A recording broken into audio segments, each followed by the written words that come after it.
Kumusta? Ako si Midnight Storyteller. Ngayon ay may dala akong isang kwento ng kababalaghan, isang alamat na matagal nang bumabalot sa isang baryo.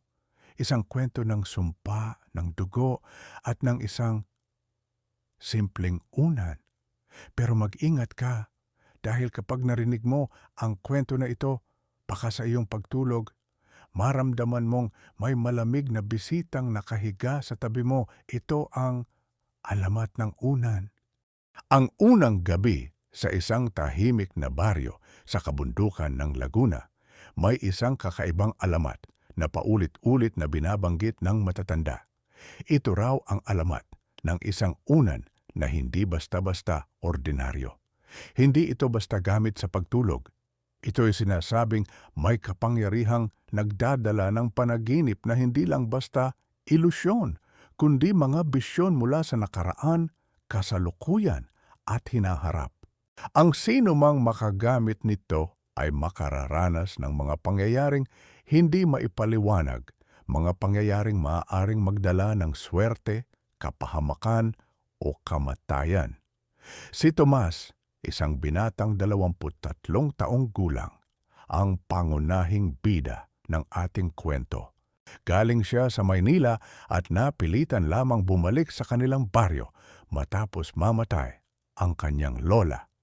Ang kanyang lola na kilala bilang si Aling Daria ay kilalang manggagamot at tagapagsalaysay ng mga alamat.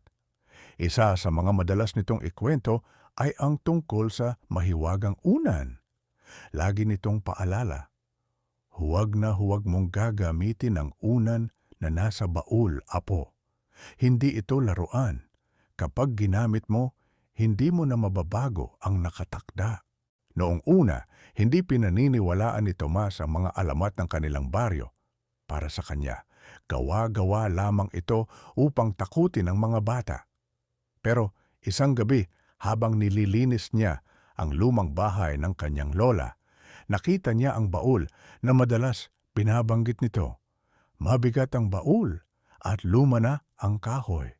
Sa ibabaw nito ay nakaukit ang mga salitang, "Sayo lamang, apo." Nang buksan niya ito, nakita niya ang isang lumang unan na yari sa telang kulay puti, ngunit may mga burdang pula na parang dugo. Amoy ito ng matandang halamang gamot at insenso.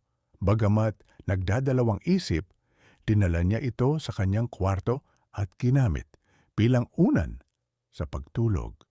At doon nagsimula ang kakaiba. Habang nakapikit siya, dinala siya ng kanyang panaginip sa ibang panahon. Nakita niya ang baryo, ngunit ibang-iba.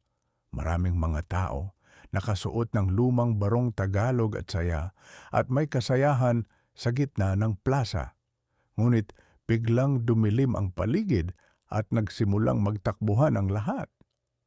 May malaking apoy na lumamon sa baryo at sa gitna nito, may isang babaeng nakaitim na nakahawak sa parehong unan na hawak niya.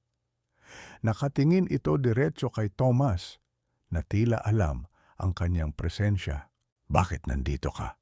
Hindi pa oras mo," sabi ng babae bago tuluyang lamunin ng apoy ang lahat.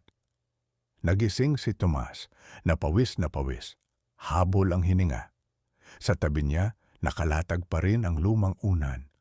Ngunit nang masdan niya ito, tila mas dumami ang pulang burda sa tela, parang may bagong dugong dumampi. Kinabukasan, nagpunta siya sa kapitbahay na si Mang Nestor, isa ring matanda na malapit sa kanyang lola noon. Nang ikwento niya ang nangyari, napakunot ang noo ng matanda. "Tomas, ang unan na yan ay minana pa ng lola mo mula sa mga ninuno. Sinasabing galing yan sa isang diwata na nagmamahal at naghihiganti sa parehong panahon. Kung ano ang makita mo sa panaginip, may kaugnayan yan sa totoong buhay." Hindi alam ni Thomas kung maniniwala siya. Ngunit isang bagay ang sigurado, nagsisimula pa lang ang lahat. Mga panaginip na may laman. Makalipas ang unang gabi na ginamit ni Tomas ang unan, hindi na siya mapalagay. Habang nag-aalmusal ng kape at pandesal, sa lumang hapagkainan ng lola niya, paulit-ulit na pumapasok sa isip niya ang panaginip tungkol sa babae sa itim. Parang buhay na buhay ang lahat, ang apoy, ang sigawan ng mga tao, at higit sa lahat, ang titig ng babae na dumidiretso sa kanyang kaluluwa. Bakit nandito ka? Hindi pa oras mo. Paulit-ulit niyang naaalala ang mga salitang iyon. Ano ang ibig sabihin noon? Lumapit siya sa bintana at minasdan ang kanilang bakuran. Tahimik ang baryo, tila walang kakaiba. Ngunit sa kanyang dibdib, ramdam niya ang bigat ng hindi maipaliwanag na pangyayari. Nang tingnan niya ang lumang unan na nakapatong pa rin sa kama, para bang may kung anong humihila sa kanya upang muling gamitin ito. Ang ikalawang gabi kinagabihan, hindi na siya nakatiis. Sa kabila ng babala ng lola niya at mga kwento ni Mang Nestor, muling ginamit ni Tomas ang unan. Sa kanyang panaginip, bumalik siya sa parehong baryo. Ngunit ngayon ay ibang eksena ang kanyang nakita. May batang lalaki, nasa 10 taong gulang, umiiyak sa tabi ng isang puno ng mangga. Ang batay may hawak na laruang kahoy na kabayo. Lumapit si Tomas. "Bakit ka umiiyak?" tanong niya. Nanay ko," sagot ng bata, hikbi ang bawat salita. "Dinala siya ng babaeng may unan. Hindi ko na siya makita." Nagulat si Tomas. "Anong ibig mong sabihin? Sino ang babaeng yon?" Itinuro ng bata ang direksyon patungo sa isang ilog. Doon, nakita niya ang parehong babae sa itim na nakita niya kagabi. Ngunit ngayon, malinaw niyang nakita ang mukha nito, maputla, may maitim na guhit sa ilalim ng mga mata, at mahaba ang buhok na tila umaalon kasabay ng hangin. Hawak-hawak nito ang parehong unan, ngunit kapansin-pansin na mas maliwanag at mas malinis iyon kumpara sa kay Tomas. Lumapit siya sa babae. "Sino ka ba? Ano ba ang koneksyon mo sa unan na ito?" Sigaw niya. Ngunit nginitian lamang siya ng babae, malamig at nakakatindig balahibo. "Ako ang tagapag-ingat at ikaw, Tomas, ikaw ang susunod." Biglang naramdaman niya ang malakas na puwersang humila sa kanya at muling nagliyab ang paligid. Nabalot siya ng apoy at sumigaw ang bata habang unti-unting naglalaho. Nagising si Tomas na humahangos. Basang-basa ang kanyang damit sa pawis. Ngunit higit na ikinagulat niya ay ang nakitang kahoy na kabayo. Ang laruan ng bata sa kanyang panaginip nasa tabi ng kanyang unan. Ang pag-usisa ni Tomas kinabukasan, hindi na napigilan ni Tomas ang kanyang sarili. Nagpunta siya kay Mang Nestor upang muling magtanong. Dinala niya ang laruan. Nanlaki ang mga mata ng matanda. "Diyos ko, Tomas! Alam mo ba kung ano ang hawak mo? Ang laruan na yan ay pagmamay-ari ni Juanito, isang bata na nawala dito sa baryo. Mahigit 100 taon na ang nakalilipas. Hindi na siya muling nakita matapos akusahan ang kanyang ina ng kulam. Ang ina niya raw ay ang babaeng may unan." Nanlamig si Tomas. "Ibig mong sabihin, ang nakita ko kagabi, totoo?" "Hindi lamang totoo. Pinapakita sa iyo ng unan ang mga kasaysayang nilamon ng panahon. Ngunit ingat ka, Tomas. Hindi lahat ng ipinapakita ay kaya mong tanggapin." Ang katotohanang bumabalik sa mga sumunod na araw, paulit-ulit na ginamit ni Tomas ang unan. Sa bawat pagtulog niya, iba't ibang panaginip ang bumabalik. Mga kwento ng baryo, mga taong namatay sa sunog, mga batang nawala, mga sigaw ng sakripisyo at paghihiganti. Sa bawat paggising niya, may bakas ng panaginip na nagiging totoo. Abo mula sa apoy, mga laruan, punit na tela, at minsan mga latay sa kanyang katawan na tila galing sa panaginip. Habang tumatagal, Pakiramdam niya ay hindi na lamang siya nananaginip. Para bang hinahatak siya ng unan sa kabilang mundo. Isang mundong nakatali sa nakaraan ng kanyang baryo. Sang gabi, muling bumalik ang babae sa kanyang panaginip. Lumapit ito at inilapit ang kanyang unan sa mukha ni Thomas. "Alam mo na kung bakit ka narito?" Anya? "Hindi ko pa rin alam," sigaw ni Tomas. "Ano ba talaga ang gusto mo? Ano ang koneksyon ko rito?" Ngumiti ang babae. "Ikaw ang huling magmamana ng sumpa." Nagising si Tomas na nanginginig. Sa oras na iyon, napagtanto niya. Hindi lang basta alamat ang unan, isa itong pamanang may sumpa na nakatali sa kanilang pamilya. Ngunit bakit siya? At hanggang saan siya dadalhin ng mga panaginip na ito? Ang sumpa ng pamilya lumipas ang ilang araw, ngunit hindi na mapalagay si Tomas.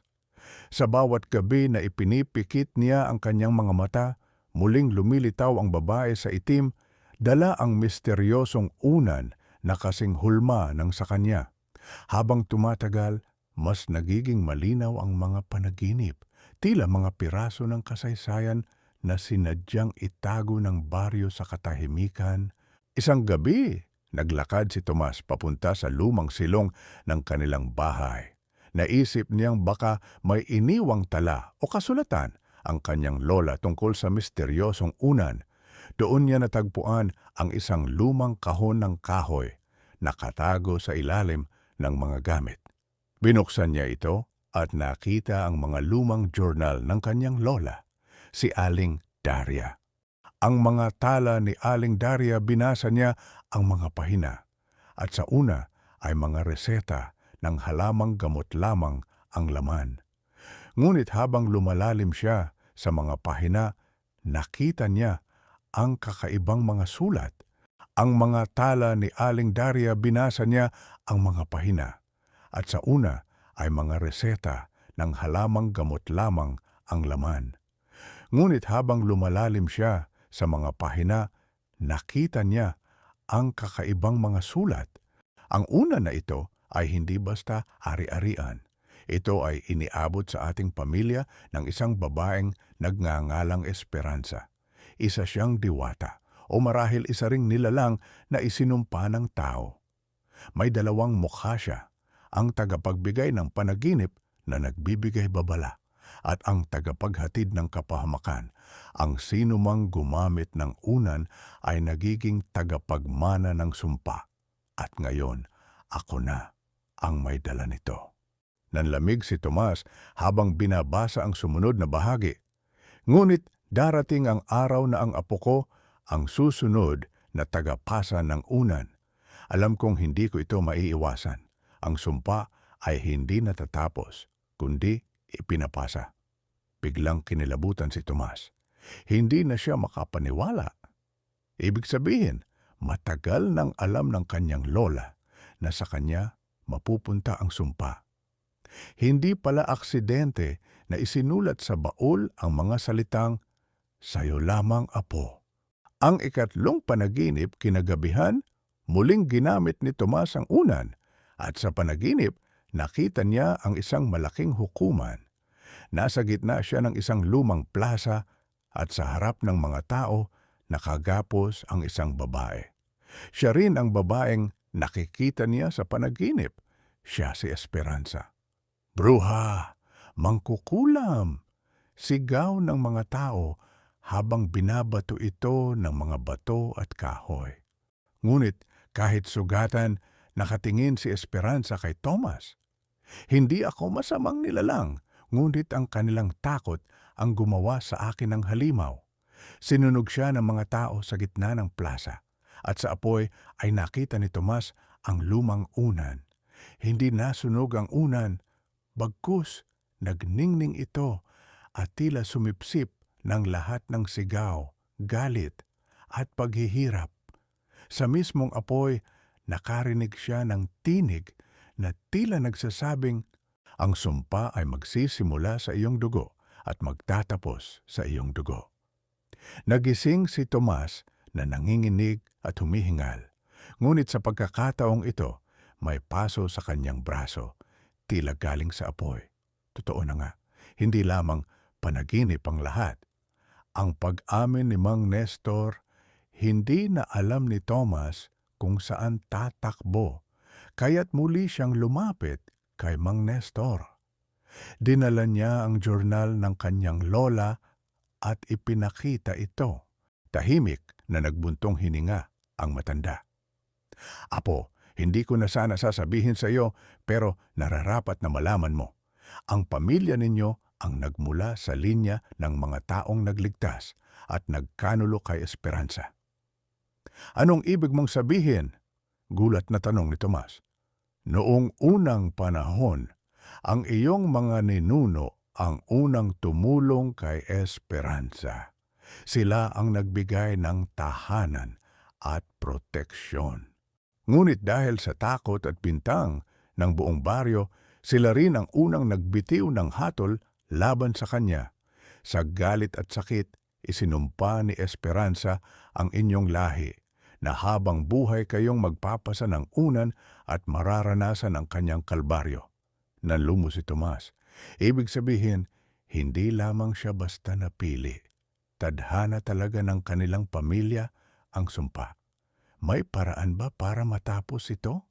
Desperadong tanong ni Tomas. Umiling si Mang Nestor. Ayon sa mga kwento, tanging ang huling tagapagmana lamang ang makapagtatapos ng sumpa. Ngunit walang nakakaalam kung paano. Ang paglapit ng kadiliman. Sa sumunod na gabi, hindi na nakayanan ni Thomas ang tukso. Sa kabila ng takot, muli niyang ginamit ang unan. Ngunit ngayon, ibang mundo ang kanyang nakita. Nasa gitna siya ng isang masukal na kagubatan. Madilim ang paligid at tanging buwan ang nagbibigay ng liwanag. Mula sa dilim, lumitaw si Esperanza. Hindi na ito mukhang biktima. Ngayon, isa na itong nakatatakot na anyo. Namumula ang mga mata, mahaba ang mga kuko, at ang tinig ay dumadagundong. Tomas, sabi nito, alam mo na ang iyong tadhana. Wala kang pagtakas. Ako'y isinumpa ng baryo, at kayo ang aking naging kasangkapan. Hanggang hindi natatapos ang sumpa, walang kapayapaan ang iyong lahi. Nang tangkain ni Tomas na umatras, bigla siyang nalagutan ng hininga. Hindi siya makagalaw. Nakita niya ang sarili niyang katawan sa panaginip, nakahiga sa kama, gamit ang unan, ngunit dahan-dahan siyang sinasakal ng sariling mga kamay. Hindi mo na ako matatakasan, bulong ni Esperanza. Nagising siya nang maramdaman ang malamig na hangin sa kanyang dibdib. Ngunit nang tumingin siya sa salamin, nanlaki ang kanyang mga mata. Sa kanyang batok, may bakas ng mga daliri. Parang sinakal talaga siya. Ang desisyon ngayon ay alam na ni Tomas na hindi na siya ligtas. Ang sumpa ay dahan-dahang kumakain sa kanya, mula sa panaginip hanggang sa totoong buhay. Ngunit isang bagay ang malinaw, kailangan niyang hanapin ang paraan para matapos ang lahat. Kung hindi, baka siya ang tuluyang maging bagong sisidlan ng galit ni Esperanza. At sa kanyang puso, may tanong na hindi niya maiwasang isipin kung ang sumpa ay dapat magtapos sa kanyang dugo. Ibig bang sabihin, kailangan niyang isakripisyo ang sarili upang matapos na ang lahat? Ang huling lihim ni Lola, hindi na alam ni Tomas kung ilang gabi na siyang walang maayos na tulog. Kahit anong gawin niya, hinahatak siya ng unan pabalik sa madidilim na panaginip. Sa bawat pagbabalik niya, mas lumalakas ang presensya ni Esperanza. Mula sa pagiging isang biktima hanggang sa pagiging isang nilalang na puno ng galit. At ngayong ramdam na niya ang mga bakas ng panaginip sa kanyang katawan, alam niyang wala na siyang oras. Ang pagbabalik sa baul isang hapon, bumalik si Thomas sa baul ng kanyang lola. Dito niya muling binasa ang journal ni Aling Daria. May ilang pahina pa pala na hindi niya agad napansin. Nakalagay sa mga huling sulat, kung darating ang araw na ikaw na ang hahawak ng unan, tandaan mo, ang sumpa ay hindi mapuputol sa takot o pag-iwas. Ang sumpa ay natatapos lamang sa pamamagitan ng pagharap sa pinagmulan nito. Hanapin mo ang huling tagpuan ng dugo, ang lihim ng balon sa likod ng ating bahay, doon nakatago ang katotohanan. Nang mabasa ito ni Thomas, agad siyang nagtungo sa likod ng bahay. Matagal nang sarado at natatakpan ng damo ang lumang balon. Sabi ng mga matatanda, dito raw madalas maglaro ang mga bata noon, bago biglang nagsimulang may nawawala. Sa kanyang dibdib, naramdaman niya ang malamig na hanging tila humihigop palabas mula sa kailaliman ng balon. Lumuhod siya at sumilip sa loob. Wala siyang nakita, kundi kadiliman. Ngunit naramdaman niyang parang may tumatawag mula sa ilalim, isang tinig na mahina, ngunit malinaw, Tomas, na bumalik ka na. Dito lahat nag-umpisa, dito rin magtatapos. Napaatras siya at halos mabuwal. Hindi niya alam kung imahinasyon lang o totoo. Ngunit naalala niya ang sulat ng kanyang lola. Doon nakatago ang katotohanan. Ang tulong ni Mang Nestor kinabukasan, muling nilapitan ni Tomas si Mang Nestor at isinalaysay ang lahat. Nang marinig ng matanda ang tungkol sa balon, nanginginig itong napaupo. Diyos ko, Tomas, alam mo ba kung ano ang nasa balon na iyon? Doon itinapon ang katawan ni Esperanza matapos siyang sunugin. Hindi siya binigyan ng disenteng libing, kaya nanatili ang kanyang kaluluwa, naghihintay, naghihiganti. Nanlamig si Tomas. Kaya pala naririnig ko ang tinig niya mula roon. Tumango si Mang Nestor. Kung totoo ang huling tala ng lola mo, doon ka dapat bumalik. Ngunit mag-ingat ka. Hindi sapat ang tapang lamang. Kailangan mo ng handog, isang bagay na magpapakita na handa kang wakasan ng sumpa kahit kapalit ay buhay mo. Anong handog? Tanong ni Thomas. Dugo? Mahinang sagot ni Mang Nestor. Hindi matatapos ang sumpa nang walang dugo ng huling tagapagmana. Ang ikatlong araw ng pagsubok, pagbalik ng gabi, muling ginamit ni Tomas ang unan. Sa panaginip, nakita niya ang buong baryo na tila muling bumabalik sa nakaraan. Ngunit ngayon, nakikita niya ang lahat ng malinaw, ang galit ng mga tao, ang kawalang laban ni Esperanza, at ang pagkakanulo ng kanyang sariling mga ninuno. Lumitaw si Esperanza sa harap niya, mas nakakatakot kaysa dati. Mahaba ang buhok na parang usok at ang matay naglalagablab sa galit. Hawak niya ang kanyang unan, kumikislap sa pulang liwanag. Tomas, wika nito, matagal kitang hinintay. Ang iyong dugo ang magbibigay hustisya sa akin. Isa ka sa kanila, sa mga pumatay sa akin. Hindi ako ang gumawa noon, sigaw ni Thomas. Hindi ko kasalanan ang ginawa ng mga ninuno ko. Ngunit ngumisi si Esperanza.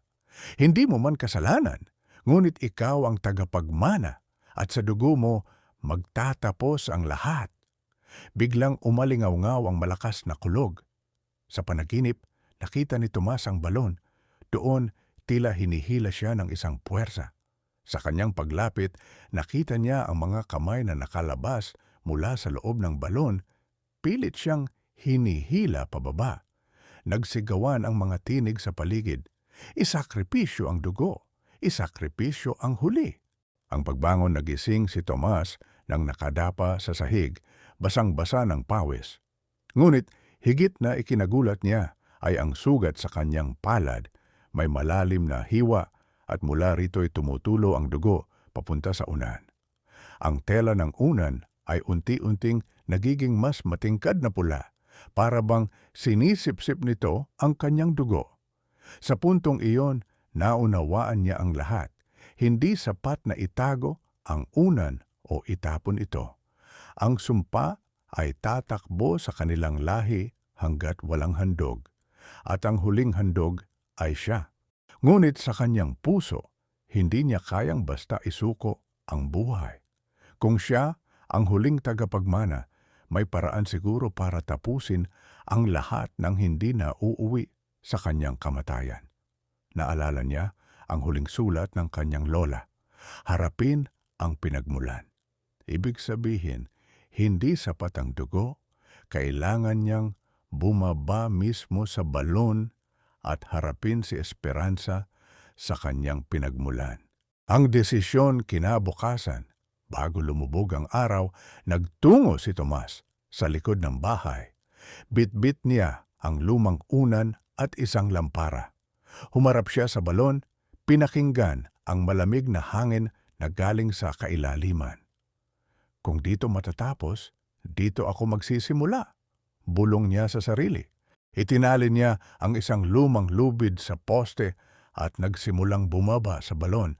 Habang pababa, naririnig niya ang mga bulong, mga tinig ng mga bata, ng mga babae, ng mga lalaking galit at umiiyak. Ngunit higit sa lahat, naroon ang tinig ni Esperanza.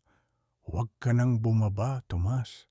Hindi mo na makakaya. Isa ka na sa akin. Ngunit nagpatuloy siya hanggang sa marating niya ang pinakailalim. At doon, sa gitna ng malamig na putik at bato, nakita niya ang isang kalansay, nakayakap sa isang unan na kaparehong-kapareho ng kanyang hawak. At bago siya nakalapit, biglang gumalaw ang kalansay. Bumukas ang mga mata nito at mula roon ay tumagos ang pulang liwanag. Malugod kitang hinihintay, Tomas, wika ng tinig ni Esperanza mula sa kalansay. Ngayon, ikaw at ako ay magiging isa. Ang huling panaginip sa ilalim ng lumang balon, nakatayo si Tomas sa harap ng kalansay ni Esperanza. Ang paligid ay malamig at mabaho, at tanging liwanag mula sa lampara at pulang ningning ng unan ang nagbibigay liwanag. Sa bawat pintig ng kanyang puso, ramdam niya ang bigat ng sumpang bumabalot sa kanilang pamilya. Ang kalansay ay unti-unting gumagalaw, tila muling binubuhay ng galit na nanatili sa loob ng mahigit 100 taon. Sa mga mata nito'y lumalabas ang pulang apoy at sa bawat ungol ay nararamdaman ni Tomas ang panginginig ng lupa. Ngayon, wika ni Esperanza gamit ang tinig na nagmumula sa mismong kalansay. Narito na ang huling tagapagmana. Ang dugo mo ang magwawakas sa sumpa. Handa ka na ba? Humigpit ang hawak ni Tomas sa sariling unan. Nanginginig man, pinilit niyang tumayo ng matatag. Hindi ako susuko. Hindi ako papayag na tuluyang lamunin ng sumpa ang pamilya ko. Ngumisi si Esperanza. Lahat ng nauna sa iyo ay sumuko. Lahat sila'y naging alipin ng panaginip. Ano ang laban mo? Ang laban, biglang kumulog at bumagsak ang mga bato mula sa paligid ng balon. Ang unan ni Esperanza ay nagliyab sa pula at mula rito'y lumabas ang mga anino, mga kaluluwa ng mga bata, ng mga nanay at tatay na biktima ng baryo noon. Ang kanilang mga mukha ay puno ng hinagpis at galit. Napaatras si Tomas. Ngunit nang hawakan niya ang kanyang unan, nagliwanag ito sa malamlam na puti, para bang kabaligtaran ng kay Esperanza. Biglang pumasok sa kanyang isipan ang mga salita ng lola niya. Hindi sapat ang dugo, harapin mo ang pinagmulan. Umiyak si Tomas, hindi dahil sa takot, kundi dahil sa bigat ng kasaysayang bumabalot sa kanila. Kung talagang galit ka sa aming lahi, bakit ako pa? Wala akong kasalanan sa ginawa ng mga ninuno ko. Sumigaw si Esperanza, dahil ikaw ang huli, sa iyong dugo matatapos ang lahat. Ngunit sa halip na lumaban, dahan-dahang lumapit si Tomas sa kalansay. Ipinatong niya ang kanyang unan sa ibabaw ng mga buto. Sa oras na iyon, nagsimulang kumislap ang dalawang unan, pula at puti, na tila nagbabanggaan ng liwanag. Ang pagpapasya kung dugo ang kailangan. Bulong ni Tomas, ibibigay ko. Ngunit hindi para sa kamatayan, kundi para sa kapatawaran. Kinuha niya ang maliit na patalim na dala niya mula sa itaas. Ginuhit niya ang kanyang palad at pinatulo ang dugo sa ibabaw ng dalawang unan. Sa sandaling iyon, sumabog ang liwanag. Ang mga kaluluwa ay nagsigawan at ang buong balon ay umalingaw-ngaw ng mga tinig. Ngunit kasabay nito, naramdaman ni Tomas ang bigat ng lahat ng alaala, ang sakit ni Esperanza, ang takot ng mga tao, ang galit at ang pagtitiis ng kanyang pamilya. Halos mawalan siya ng malay sa bigat ng emosyon. Bakit mo ginagawa ito? Tanong ni Esperanza. Ang boses ay nagbago mula galit tungo sa pagkalito. Dahil hindi matatapos ang sumpa kung galit ang ipapamana. Tanging kapatawaran lang ang makakaputol nito. Hindi ako kaaway mo, Esperanza. Ako ang magtatapos ng kwento mo. Ang huling saglit, unti-unting lumiwanag ang mukha ni Esperanza. Ang pulang apoy sa kanyang mga mata ay napalitan ng luha. Ang mga anino sa paligid ay naglaho isa-isa na parabang nakahanap ng kapayapaan. Matagal kong hinintay ang sandaling ito, mahinang bulong niya. Sa huli, hindi pala galit ang magpapalaya sa akin, kundi ang pagtanggap. Nagsimulang maghiwa-hiwalay ang mga buto ng kalansay at ang dalawang unan ay natunaw sa liwanag. Sa huling pagkakataon, ngumiti si Esperanza kay Tomas. Salamat, apo ng aking mga kaaway. Ngayon, malaya na ako. At sa isang iglap, nawala ang lahat. Ang pagbalik, nagising si Tomas na nasa ibabaw na ng balon, nakahiga sa damuhan. Wala na ang unan. Wala na rin ang mga sugat at paso sa kanyang katawan. Para bang lahat ay isang panaginip lamang. Ngunit nang bumangon siya, naramdaman niya ang kakaibang gaan ng paligid. Ang hangin ay malamig ngunit payapa at ang mga ibon ay nagsisimulang umawit. Ang balon na dati puno ng dilim at tinig ay ngayon ay tahimik at puno ng liwanag ng araw. Nakangiting napaiyak si Tomas. Tapos na ang lahat. Ang epilogo lumipas ang ilang buwan, bumalik si Tomas sa Maynila. Ngunit dala niya ang alaala ng alamat ng unan. Isinulat niya ito sa isang aklat upang maipasa hindi bilang sumpa kundi bilang aral. At sa tuwing binabanggit niya ang kwento ni Esperanza, lagi niyang sinasabi, hindi lahat ng galit ay dapat gantihan ng galit. Minsan, ang pinakamalakas na sandata ay ang kapatawaran. Sa baryo, tahimik nang natutulog ang lumang bahay ni Aling Daria. At ang balon? Wala na itong tinig, wala na ring sumpa. Tanging isang alamat na lang na isinasalaysay ng matatanda sa kanilang mga apo. Ngunit kung minsan tuwing gabi, may mga batang nagsasabing nakikita nila ang isang babaeng nakaputi, nakaupo sa tabi ng balon, ngumingiti, payapa, at hawak-hawak ang isang simpleng unan. Ngayon, wala nang burda ng dugo. Dito nagtatapos ang ating kwento ngayong gabi, isang alamat na nagpapaalala na kahit ang simpleng unan ay maaaring maging sisidlan ng sumpa at kasaysayan ng dugo. Kung nagustuhan mo ang ating istorya, huwag kalimutang mag-like, mag-subscribe at i-share ang video na ito upang mas marami pang makapakinig ng mga kwento ng dilim. Ako si Midnight Storyteller at muli kong ipapaalala sa bawat pagtulog mo ngayong gabi, mag-ingat ka dahil baka ang unan na hawak mo ay may kwento ring hindi mo alam.